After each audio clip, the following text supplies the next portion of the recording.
Okay, what is eCampus? eCampus is actually a learning management system.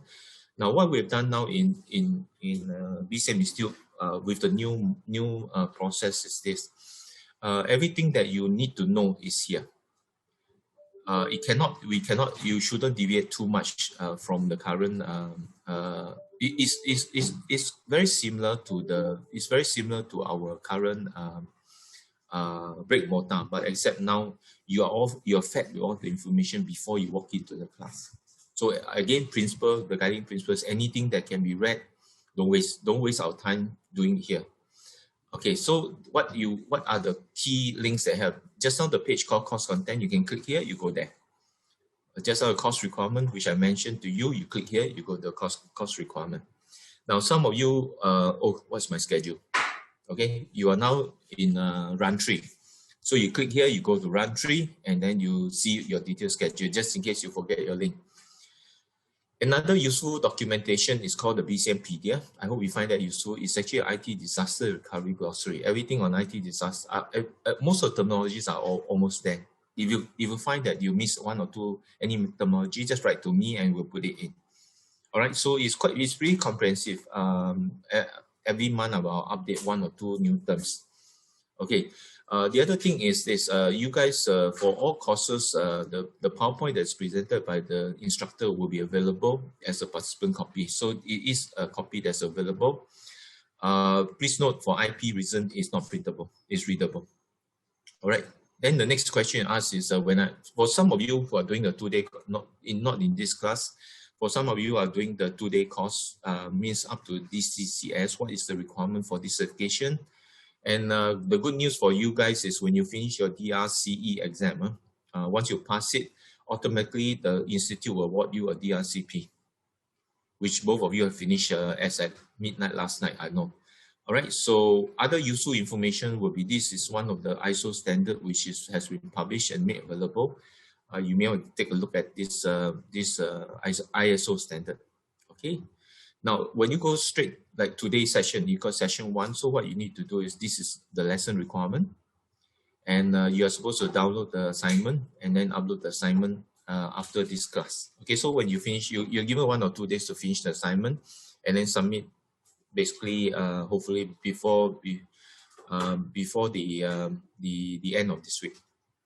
All right, so other things will be pre-reading. What are the useful pre-reading for you? If you want to talk about how to do risk analysis, how to do risk treatment, avoid, reduce, accept, and so on and so forth. So all these are treatments that's part and parcel of risk analysis.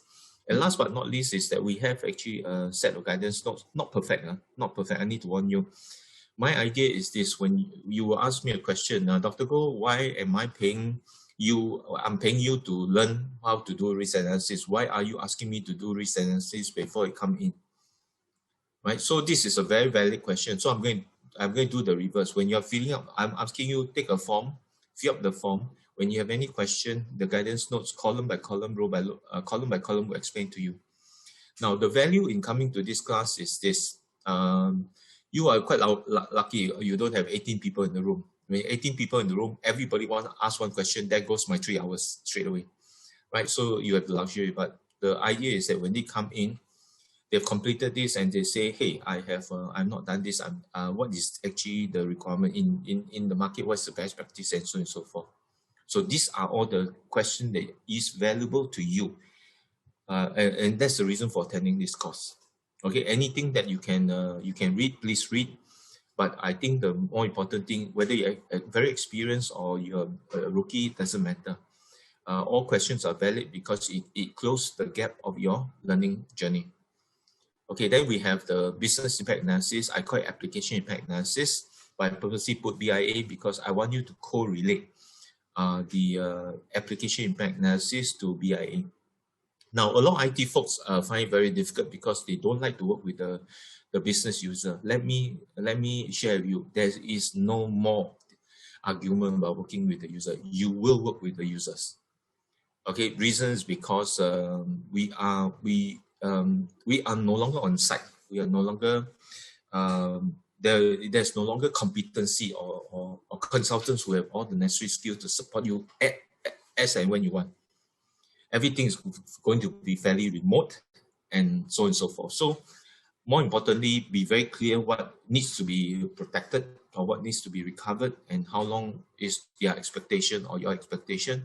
And if the expectation is unreasonable, ask them, raise this to management. And at the end of the day, it's all about resources and budget. All right, so the more important thing is this whole exercise is not about filling in the form. This whole exercise is about going through the form and say, hey, in my organization, how could I have done it differently? Which are the columns that are useful to me? And use this whole column to edit, to help. And I have a few organizations, I think Elson will know, what they do is they take my guidance note, they take my template, they hit the organization, everybody fill up the form using my guidance notes. Okay, that was something they did in BCP, which they find very soon. I mean, you're not a super consultant yet, but at least you know you have some virtual hands and legs to help you. And if the user asks you a question, you say, no, guidance notes can help you. Okay, so I have a few organizations who did it that way. There's no right or wrong answer. So that's what I'm going to do. Okay, so quickly to summarize, there's guidance notes to how to do application impact analysis. And the most important concept is RTO and RPO. In IT, it's RPO. In business, it's RTO. But to me, whether a business or your IT, you will take care of these two concepts very clearly. Please don't jump into MAO, MAD, MAOT, or whatever. There's a lot of 4-letter words, 3-letter words there. In a nutshell, it's going to be very simple. All the variations of definition come from RTO and RPO. How BIA works, how to identify critical business function, and this optional reading, I like it because it's in the US. It's an IT service management office who does both IT and BCM. Okay, so the part that I like about them is they integrated the technical application in the BI question. It's quite a good read. The next few I'm not going to go through. You have to go through because it's just a continuation of my explanation of BI continuity strategy, writing up, acquiring services, and what the institute has also done is actually to, at the end of the day, to tell you how to actually later on we'll talk about how to request for proposal. What are the things to look for? Of course, you say I my procurement team. No, you give your procurement team the specs. They will do it for you.